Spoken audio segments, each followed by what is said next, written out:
আসসালামু আলাইকুম রহমতুল্লাহ। নাহমাদুহু ওয়া নুসাল্লি আলা রাসূলিহিল কারীম, আম্মা বা'দ।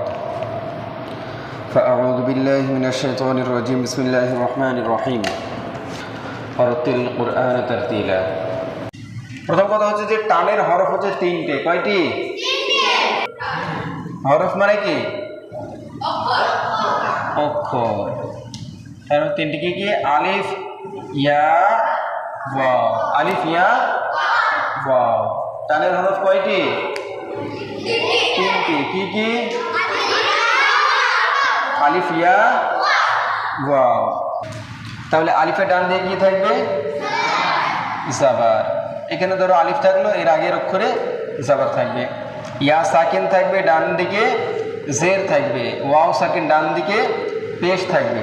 আচ্ছা, আমরা আপাতত একটাকে আমরা আলোচনা করি। আলিফের ডান দিকে কি থাকবে? আলিফ মাদ্দা হলে জাবার। কি থাকবে? জাবার। যেমন হামজা আলিফ জবর আ, বা আলিফ জবর বা, তা আলিফ জবর তা, সা আলিফ জবর সা, জিম আলিফ জবর জা, হা আলিফ জবর হা, খ আলিফ জবর খ, দাল আলিফ জবর দা, দাল আলিফ জবর লা, র আলিফ জবর র, জা আলিফ জবর জা, সিন আলিফ জবর সা, শিন আলিফ জবর শা, صاد আলিফ জবর স, ضاد আলিফ জবর দ, ত আলিফ জবর ত, য আলিফ জবর য। উচ্চারণ কিন্তু ভুল করলে হবে না। য পাতলা হবে, সে পাতলায় উচ্চারণ হবে, যেমনটা আমরা শিখেছি। যদি কেউ বলে য আলিফ জবর জ, তাহলে ভুল হলো না? ঠিক ভুল। তাহলে এইগুলো খুব খেয়াল রাখতে হবে, ঠিক আছে? এগুলো খেয়াল করেই পড়তে হবে। তাহলে য আলিফ জবর জ, আইন আলিফ জবর আ, ওয়াইন আলিফ জবর গ, ফা আলিফ জবর ফা, কফ আলিফ জবর। আচ্ছা, ফা আলিফ জবর ফা হলো, কফ আলিফ জবর কা বললে ভুল হবে না? ঠিক হবে। কেন? কারণ 8টি অক্ষর আছে এমন যেগুলিতে আকার হয় না, এখানে আকার দিয়ে পড়া যাবে না। এই জন্য কফ আলিফ জবর ক, কাফ আলিফ জবর কা, লাম আলিফ জবর লা, মিম আলিফ জবর মা, নুন আলিফ জবর। তো ওয়াও আলিফ জবর ওয়া, ওয়া, ওয়াও আলিফ জবর ওয়া, ওয়াও আলিফ জবর ওয়া, হা আলিফ জবর হা, ইয়া আলিফ জবর ইয়া। আচ্ছা, এখানে জিজ্ঞাসা করি, আমরা তো এক আলিফ টান হবে বলছি, আলিফের ডান দিকে জবর থাকলে টান হবে, এক আলিফ টান হবে। তো এক আলিফের পরিমাণ কতটুকু? একটা সোজা আঙুল স্বাভাবিকভাবে মধ্য অবস্থায়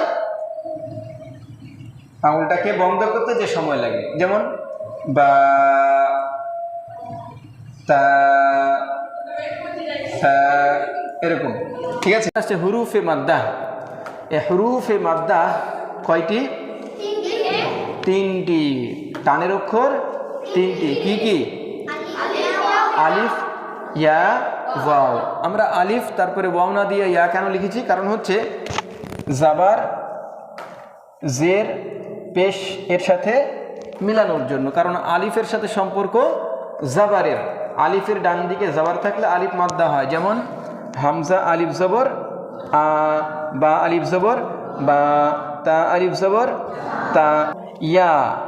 তাহলে বোঝা গেল যে আলিফের সাথে সম্পর্ক জাবারের। এই জন্য সরাসরি আমরা জাবারের সাথে প্রথমে আলিফ নিয়ে এসেছি। দ্বিতীয় নম্বরে ইয়া কেন নিয়ে এসেছি? কারণ জাবার জের, তারপর পেশ, জাবারের পরে জের যেহেতু আমরা বলি, সেজন্য ইয়াটাকে নিয়ে এসেছি যাতে বাচ্চাদের সুবিধা হয়।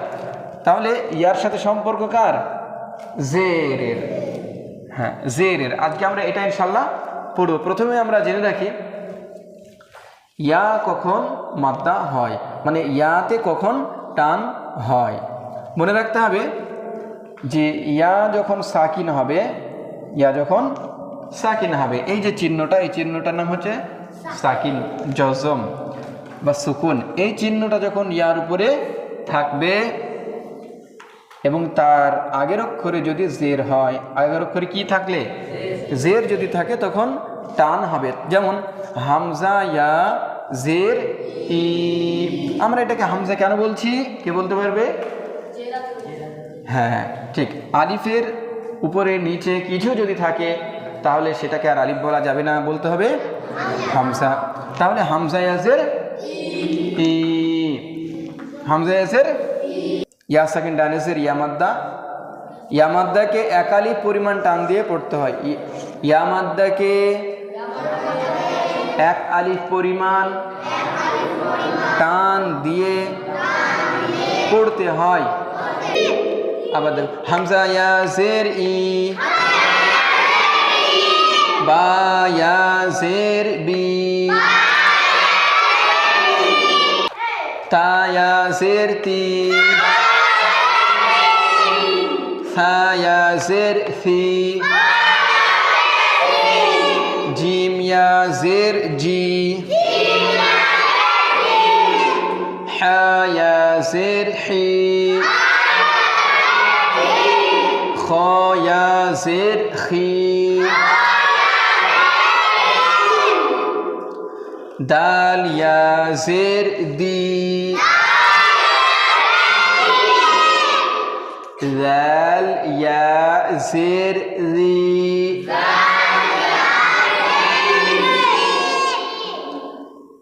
র ইয়াজের রি, জা ইয়াজের জি,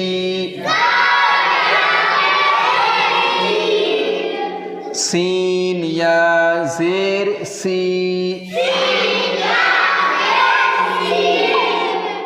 শিন ইয়াজের শি,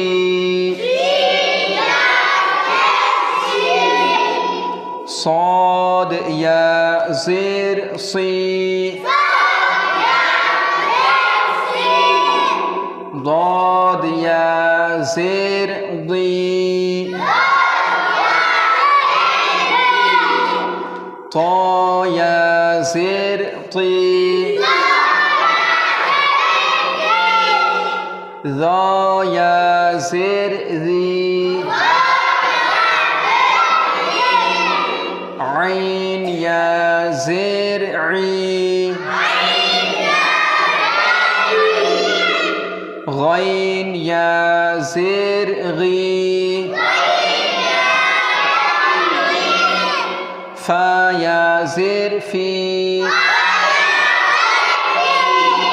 قاف ইয়াজের قي، কাফ ইয়াজের কি, লাম ইয়াজের লি, মিম ইয়াজের মি, নুন ইয়াজের নি, ওয়াও ইয়াজের ভি, হা ইয়াজের হি, হামজা ইয়াজের ই, ইয়া ইয়াজের ই,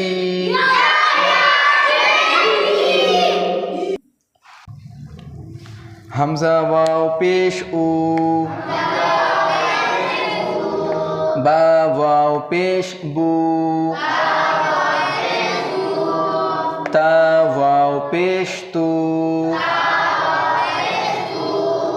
থা ওয়াও পেশ থু, জিম ওয়াও পেশ জু, হা ওয়াও পেশ হু, খ ওয়াও পেশ খু, দাল ওয়াও পেশ দু, এদিকে তাকাও, এদিকে তাকাতে হবে, বই নিয়ে খেলা করো না, এদিকে তাকাতে হবে একদম। জাল ওয়াও পেশ জু, র ওয়াও পেশ রু, জা ওয়াও পেশ জু, সিন ওয়াও পেশ সু, শিন ওয়াও পেশ শু,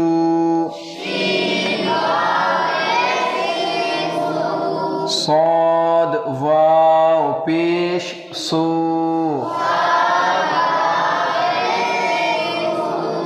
ضاد واو পেশ দু,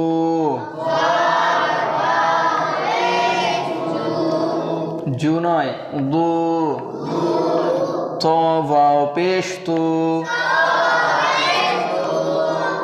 য ওয়াও পেশ জু,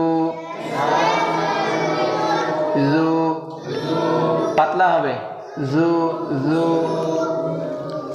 আইন ওয়াও পেশ রু, আইন ওয়াও পেশ উ নয় রু।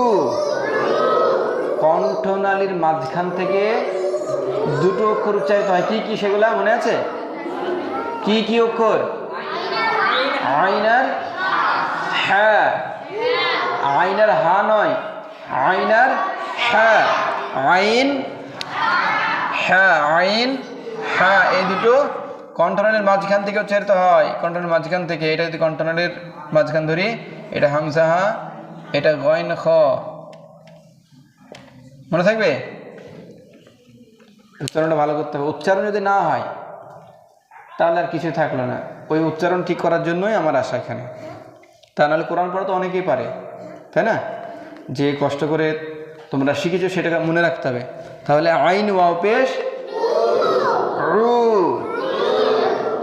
রু, তাহলে আইন ওয়াও পেশ রু, ওয়াইন ওয়াও পেশ গু, ফা ওয়াও পেশ ফু, কাফ ওয়াও পেশ গু, কাফ ওয়াও পেশ, লাম ওয়াও পেশ, মিম ওয়াও পেশ, নুন ওয়াও পেশ, ওয়াও ওয়াও পেশ ভু, হা ওয়াও পেশ, হামজা ওয়াও পেশ, ইয়া ওয়াও পেশ, ব্যাস।